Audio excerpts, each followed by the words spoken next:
As a Lieutenant Governor and Chair Joint Committee, I get the pleasure of introducing a young man that represents the future of Vermont. I get to pick one guest to come and sit in the well of the House, and today I invited Zach Bornstein, known to his folks and friends as Zach. And Zach, we met through FIRST Robotics, which is an incredible program that if you don't know about it, I'd ask you to look into it.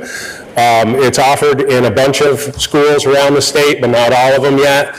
And they build teams that are except instead of playing soccer, they're learning hands-on engineering, robotics, really great STEM skills. And so I would like to ask Zach if he would stand up and be recognized.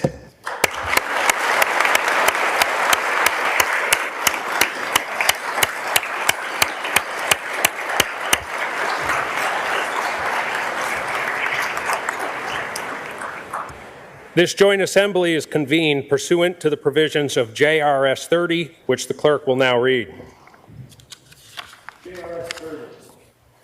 Joint resolution. Provide for a joint assembly to receive the State of the State message from the Governor. Resolved by the Senate and House of Representatives that the two houses meet in joint assembly on Wednesday, January 7, 2026 at 2 o'clock in the afternoon to receive the State of the State message from the Governor. Now, the chair recognizes the senator from Chittenden Central District for the purpose of making a motion. I move that a committee of 6 be appointed by the chair to wait upon His Excellency the Governor and escort him into this chamber for the purpose of receiving his State of the State message. Now, the senator from Chittenden Central District has moved that the committee of 6 be appointed by the chair to wait upon His Excellency the Governor and escort him into this chamber for the purpose of receiving his State of the State message. Are you ready for the question? If so, all in favor say aye. Aye. All opposed, nay. The ayes have it, and the motion carries. The members are the member from Essex Junction, Representative Dolan. The member from St. Albans Town, Representative Toof. The member from Burlington, Representative Chena. The senator from Windsor District, Senator White. The senator from Windsor District, Senator Major. And the senator from Rutland District, Senator Williams. Will the committee please assemble and perform the duties assigned to it? The joint assembly may be at ease.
Madam Sergeant at Arms.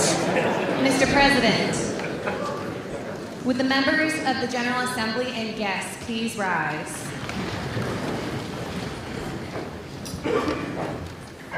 It is my distinct privilege to present to you the Governor of Vermont, the Honorable Philip B. Scott.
It is now my distinct honor to present to you the Governor of the State of Vermont, the Honorable Philip B. Scott.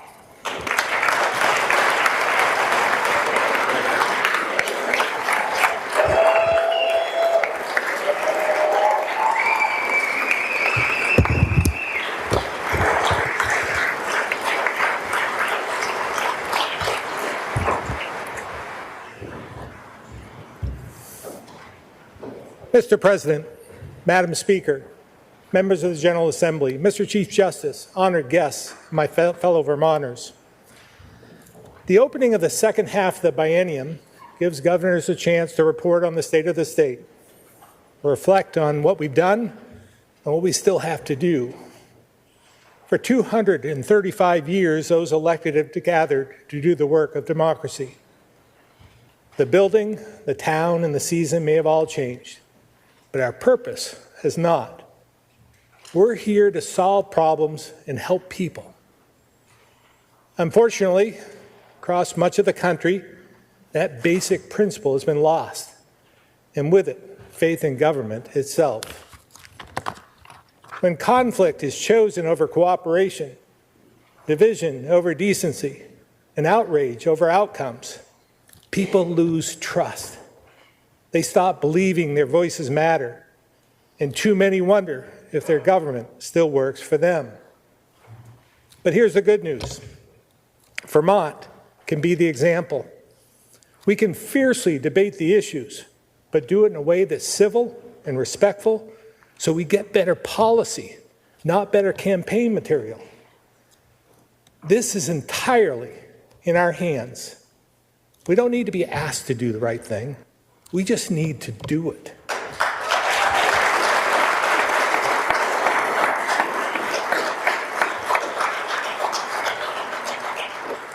In 13 days, I'll present a budget that reflects an important reality.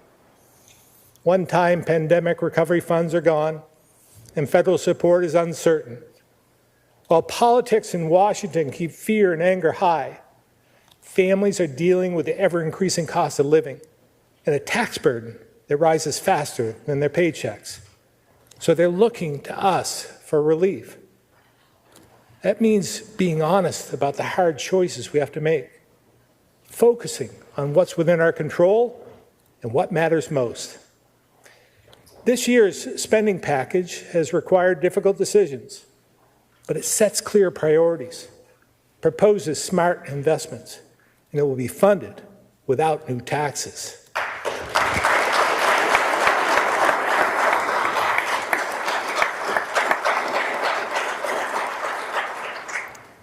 My team has prepared thoughtful proposals in the areas of housing, energy, healthcare, and public safety, and we'll share some of them with you right after this speech.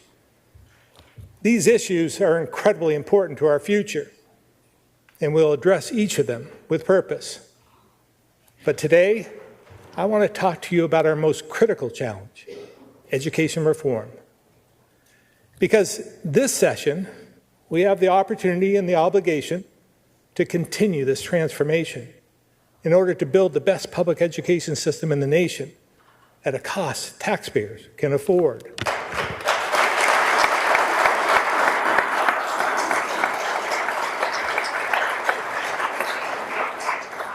Last year, we took a historic and long overdue step forward. Act 73 was a result of good policy work, compromise, and importantly, a willingness to admit the old system no longer serves Vermont. Because of your courage, it's finally possible to build something better. But that progress is not guaranteed. And we've seen this movie before. Act 60 focused mostly on funding rather than the system itself. Act 68 only addressed the property tax burden, not the growth in spending. Act 46 made small changes to governance, but avoided dealing with quality and outcomes. What's been missing is the political will to address the problem with a comprehensive approach. Because how it's organized, where resources are prioritized, and who is accountable for results are all intertwined. When costs rise and pressure builds, the approach has been to find that quick and easy fix. Throw more money at it, wrap it in duct tape, and hope it all holds. And every time, the result is higher costs and higher taxes, while student outcomes fall short and gaps in opportunity widen between regions. This is the reality of the old system and previous attempts to keep it afloat. But things changed for the better the moment the majority of you had the resolve to pass Act 73, which does so much more than just rearrange the deck chairs. It will expand pre-K so our youngest students have a solid foundation. It will increase equity so everyone is offered a wide range of courses and programs across the state. It will expand CTE so more kids have access to the trades and the great careers that come along with it. It will increase salaries for teachers who are paid less than their peers in more affluent areas. Act 73 will deliver the targeted support students need and build a structure to carry out other reforms, to provide universal after-school programs, focus on stronger literacy, create accountability, increase quality, and much, much more. When you passed this law last year, you took a stand for your constituents who said, enough is enough. And you chose a better future for our kids. And for that, I thank you.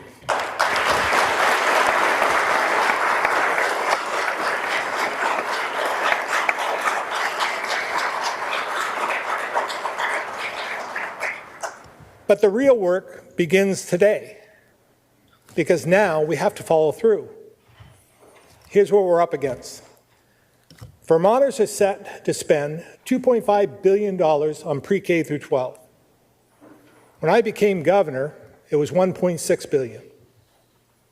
We all know the impact on property taxes because you get the bill in the mail and you see it in black and white.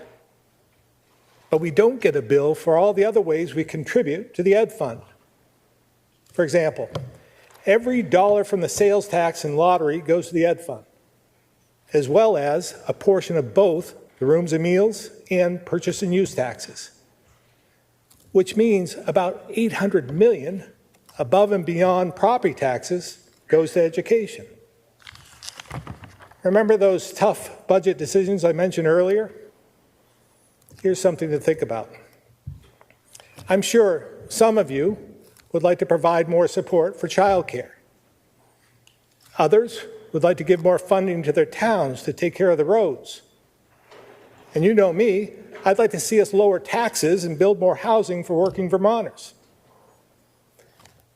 If we had just a fraction of the general fund dollars that have been wasted due to inefficiencies, it would go a long way towards investing in any of these efforts and more, like public safety, emergency shelters, transportation, flood mitigation, school construction, and dozens of other initiatives. Instead, these other priorities have to compete for what's left. And this year, there won't be much, if any, left over. Because yet again, with the information we have today, we expect education spending to require another $200 million and another double-digit property tax increase that Vermonters can't afford. So while it goes against the grain and doesn't actually fix the problem we're trying to solve, I'll be asking you to provide some property tax relief with another Band-Aid while we follow through on reforms that will finally change our course. These added costs aren't just numbers in a budget. They have impacts that ripple throughout the workforce, economy, communities, and our entire state. They make it harder for young families to stay, harder for working Vermonters to buy a home, and harder for employers to create and keep good jobs. They force the working class and retirees on a fixed budget to leave. Not because they want to, but because they can't make the math work. They cripple towns and cities as they delay maintenance and new investments because residents simply can't afford more on their tax bills. These are the real costs of maintaining a system designed for Vermont that no longer exists. So if there's one thing you take away from the speech today, it's this. Education transformation is not optional. It's essential.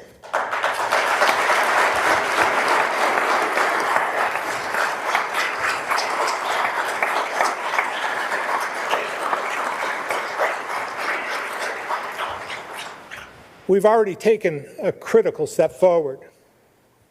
In the next few years, Vermont will join nearly every other state using a funding system proven to produce better outcomes.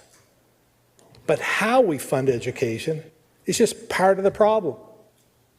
And that's because the old system is too complex for the number of students we serve. At our peak in the late 90s, Vermont had about 107,000 K-12 students. Apples to apples, today we educate roughly 74,000 and 80,000 when you include pre-K. To serve those kids, we have 52 supervisory unions and 119 districts with as few as 200 students, while some of the highest performing districts in the country have 10,000. And each have their own administration, unique systems, and fixed costs for things like pay and benefits, heating, electricity, transportation, which all rise over time. I believe most school leaders are trying their very best, but the reality is they have few real options. Because while education spending keeps rising, school leaders are also forced to cut courses, teachers, staff, extracurricular activities, and maintenance. As one superintendent put it last year, we have no more to cut. That's not mismanagement, it's math. And that's the contradiction of our education system before Act 73. Year after year, we pay more to provide less. The way our system was built, our approach for funding, and how we run it has led to deep inequity. Just look at the size difference. Some schools have well over 1,000 students. Others have less than 50. And in those small schools, they also offer fewer courses, and teachers are stretched thin, often covering multiple subjects and grade levels. And because our funding formula doesn't actually provide equity, many schools are underfunded, even though, on average, we have among the highest per pupil spending in the country. Here are some real examples to think about.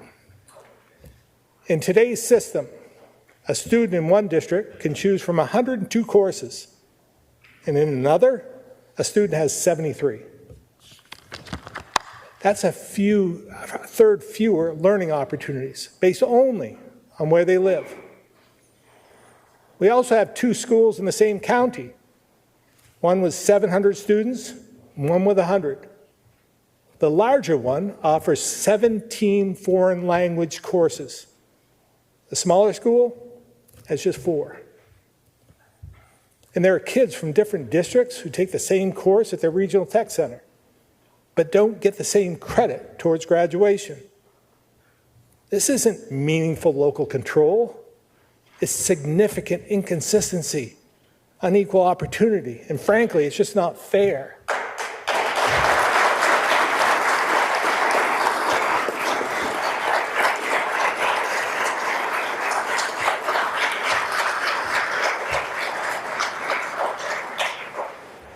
Following through on Act 73 and right-sizing our system is how we get there.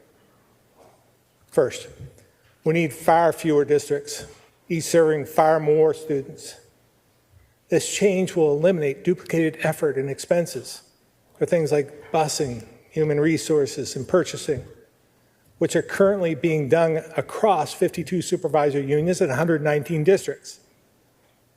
Importantly, it will reduce the inequity I just talked about because there will be more consistent leadership and accountability. It also gives leaders more levers to pull and more students, which means more funding. Instead of having to cut a teacher from an already understaffed school, superintendents can look across a larger universe of expenses and resources and make strategic decisions with more options.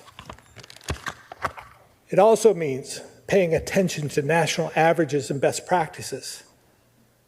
Now, I know we love our small classrooms, but data shows students in larger classes can and do thrive throughout the country. So let's streamline our system so more of the money we spend goes to our kids. It's time to let go of what we think is best and act on what the data actually shows is best.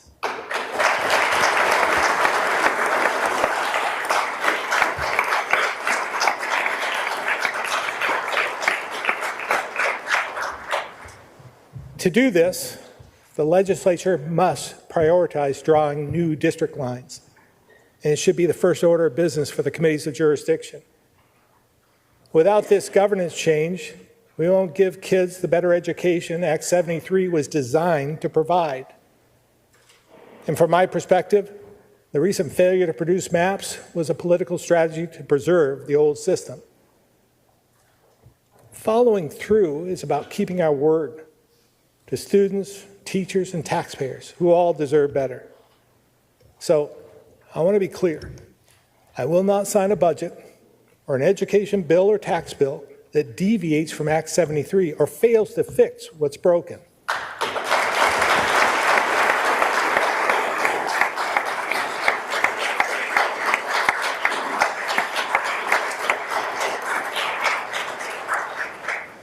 Yes, it will mean change, and change can be hard.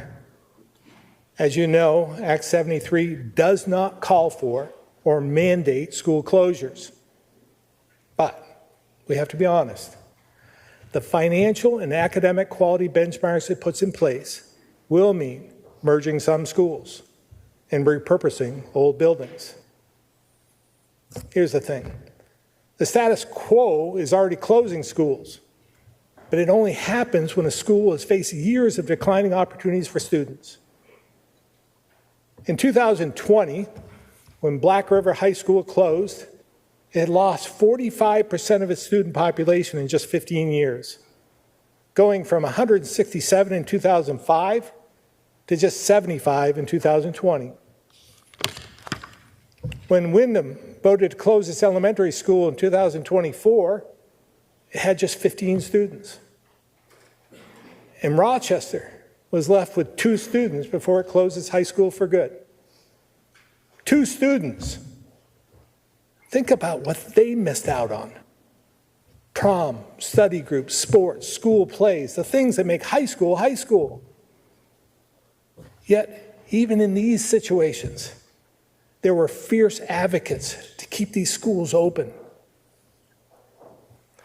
Instead of this slow, torturous, and unmanaged process, let's move forward with Act 73 so we can manage change thoughtfully, strategically, and with students' best interests at the forefront.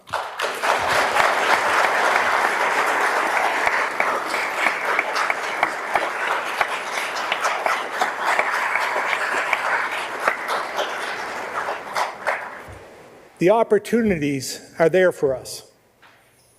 We know there are regions all across the state that have lost hundreds of students over the last 20 years, but they still operate the same number of buildings, often just a few miles down the road, with the same amount of overhead and administration, for far fewer students with far fewer opportunities.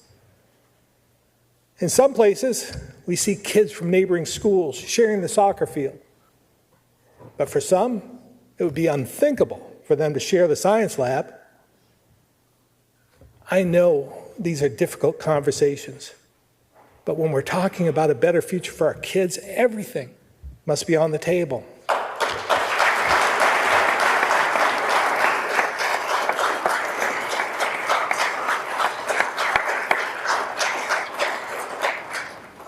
It's worth noting that Vermont has faced hard choices before. Every union high school in the state exists because communities decided that providing a better education and saving money mattered more than operating inefficient buildings.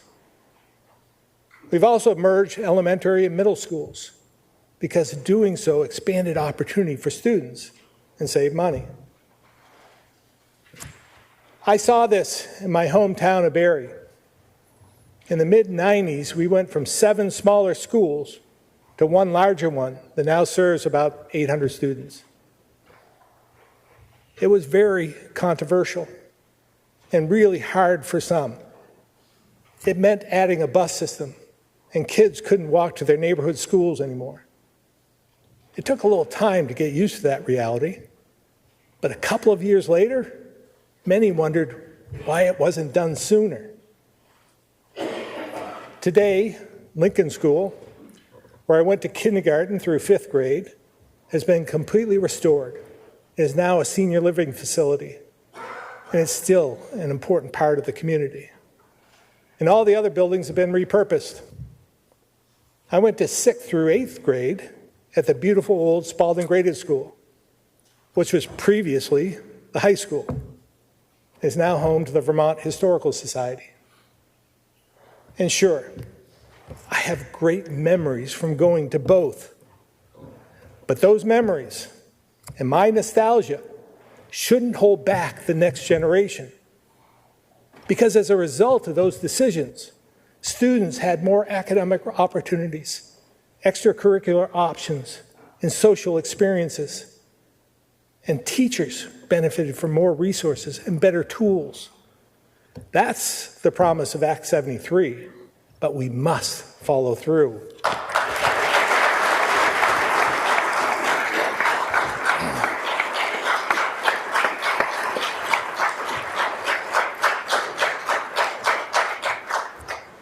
I want to speak directly to teachers for a moment, because I know you often feel like we're blaming you when we talk about the need to make changes. So let's clear the air. I know you have a tough job, and that role of teachers has changed dramatically since I was at UVM studying to be a tech ed teacher. I know you have students with some tough challenges without the support they need at home. I know in some schools you have to do more with less, spending your own money to create a better classroom experience or to make sure students have the supplies they need. And I know in some districts you're underpaid and overworked, having to juggle multiple age groups, multiple subjects. And if it wasn't for you stepping up to run the after-school drama club or coach basketball, it doesn't happen. And the kids miss out. If we want to build the best education system in the nation, we must make sure teachers have what they need in every classroom, every district, and every school across the state.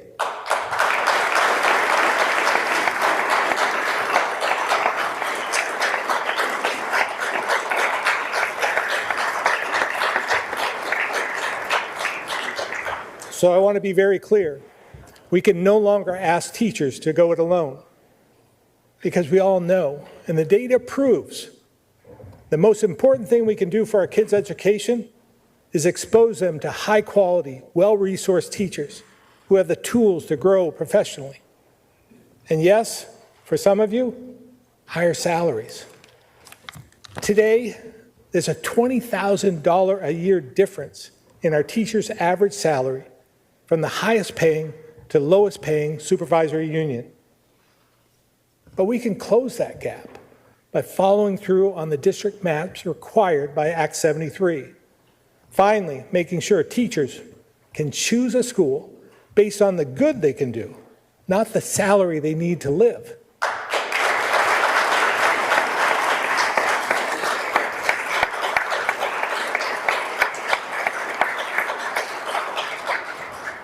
Better supported teachers are the key to unlocking the best in our kids. I saw that firsthand when I joined longtime Northfield teacher Mike Gonaville for Walking Wednesdays.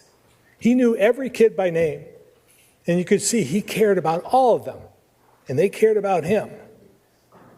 That's what Dick Flies did for me. He was my tech ed teacher at Spalding, and a big influence on my life.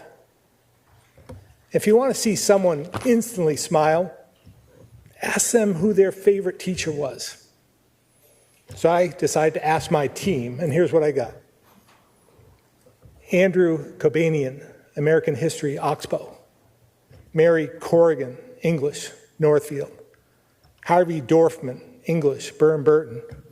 Patty Brewer, Social Studies, Mount Mansfield. John Haynes, English, BFA St. Albans. Claire Delorier, French, Shelburne. And Linda Alvarez, a CTE teacher from Brattleboro. And we understand she's hosting a watch party today. So let's give her a round of applause for being named.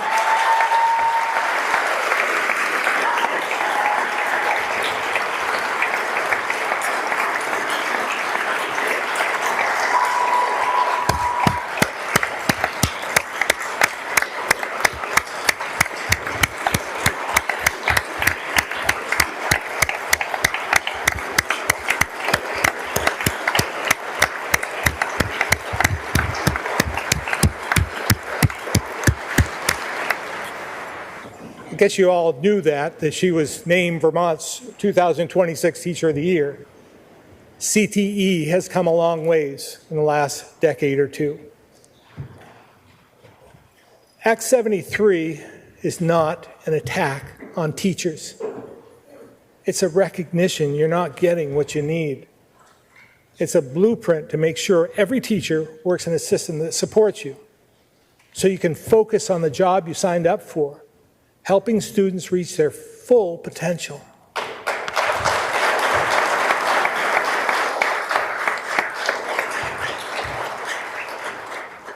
The old system is not only failing our teachers, it's failing our kids. Just this past fall, the Boston Globe reported that over the last decade, no state fell as far in early reading as Vermont. 10 years ago, we were in the top 5 in the nation in 4th grade reading. In 2024, we ranked 37th, and the same pattern repeats across grade and subject.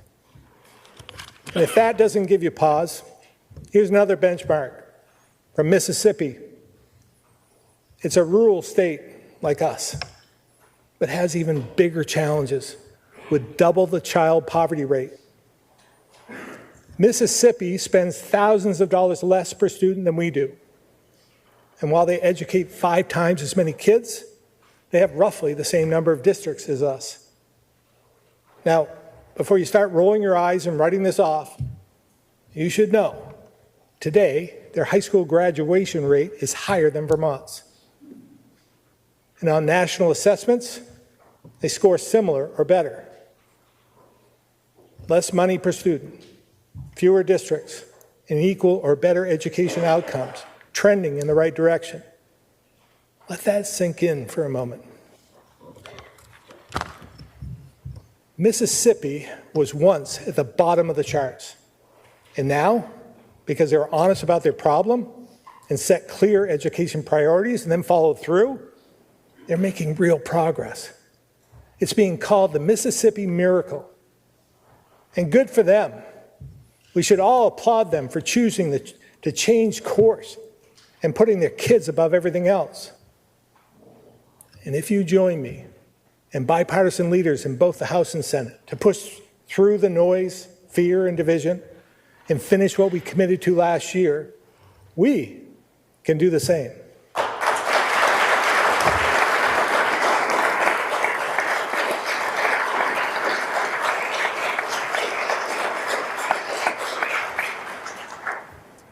If we realign our structure, standards, and accountability with the number and needs of today's students, we can deliver on the real change laid out in Act 73.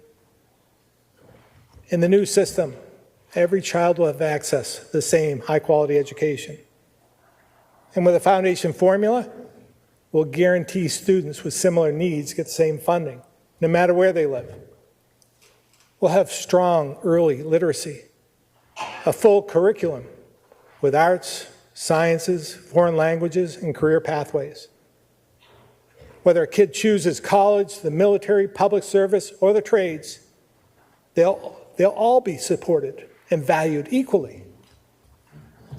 For teachers, it means equitable pay, professional development, and more time to teach. For communities, it means schools that attract families, support employers, and add to the economy. And for Vermont, it means a system that's financially sustainable, so education costs no longer crowd out all the other important needs.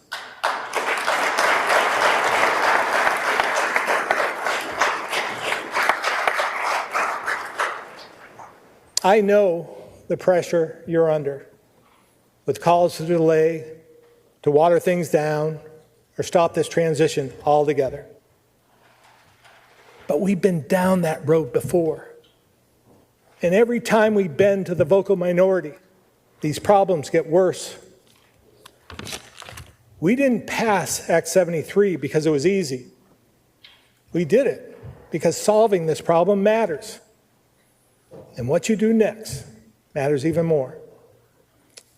Remember that Boston Globe article I mentioned earlier? The headline was, "New England schools are failing, and nobody seems to care." Well, I care. And I know those of you who came together to pass Act 73 care too. So let's do what's hard and follow through this session to deliver on the education promise Vermonters are currently paying for and our kids deserve.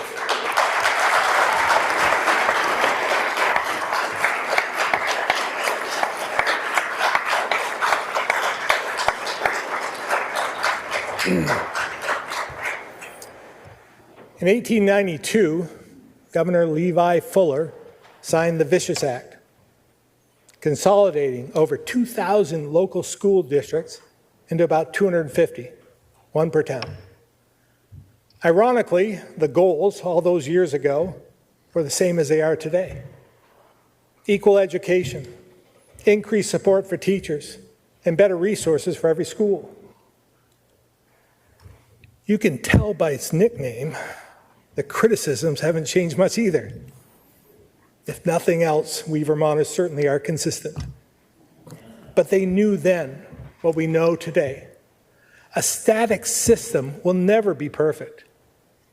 And the work of education reform will never be finished. Because when it comes to the institution responsible for educating our children, we have an obligation to constantly work to make it better. And if we get this right, it will improve the lives of all Vermonters.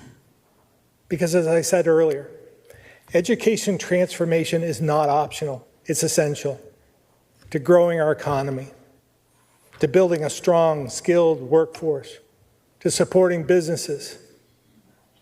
It's essential to revitalizing downtowns and providing more housing in the communities that have been left behind. It's essential to making Vermont more affordable, keeping and attracting more people to live here, reversing our demographics, and adding more taxpayers instead of always looking for new taxes. And there's no better way to protect our most vulnerable than making sure everyone, no matter what hand they were dealt as a kid, has a path out of poverty and a solid chance to make it in the world.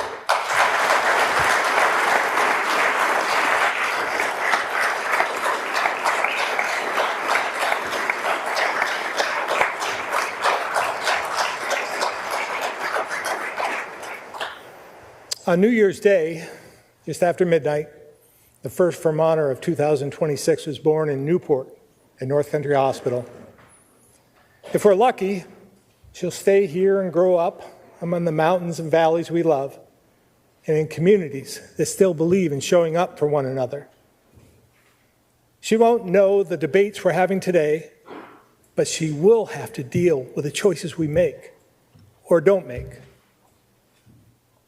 If we have the courage to finish our work, she will enter a local school capable of supporting her from cradle to career, helping her find that pathway to success. We can give this to every child in every town all across the state. All we have to do is keep our word and push forward into the headwinds that true progress is always encountered to strengthen Vermont for future generations and change the fate of this brave little state for the better.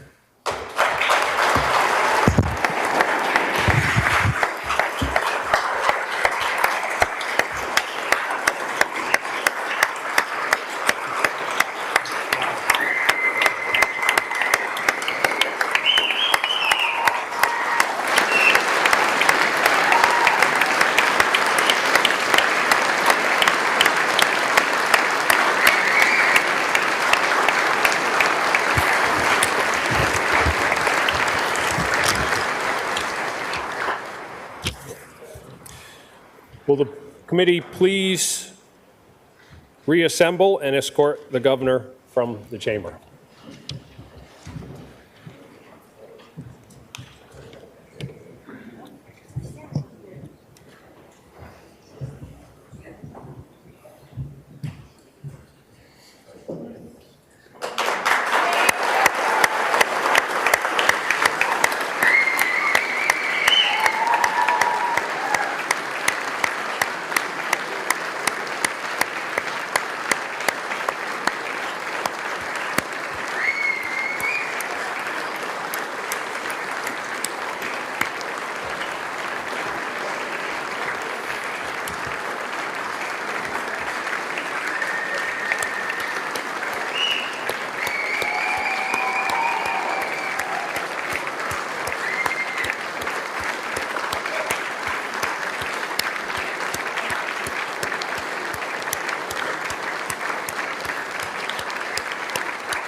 The assembly may be at ease.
Before we gavel out, I'd like to remind those present, please remain where you are until the Senate leaves and the doorkeepers escort our guests out of the chamber. There being no further business, I do hereby declare this joint assembly dissolved. Thank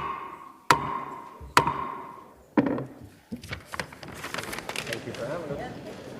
Take care.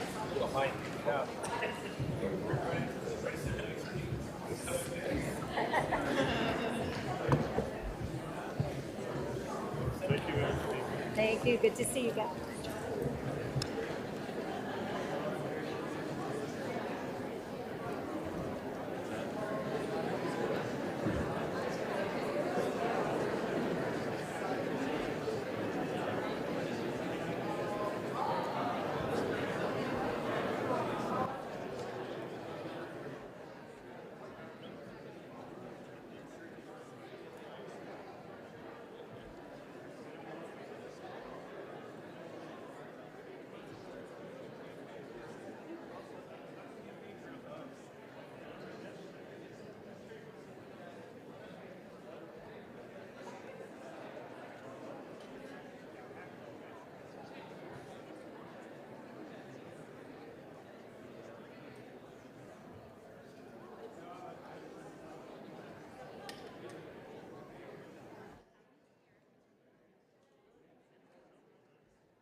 we will be starting at 3 p.m. sharp, so please don't go far. Thank you.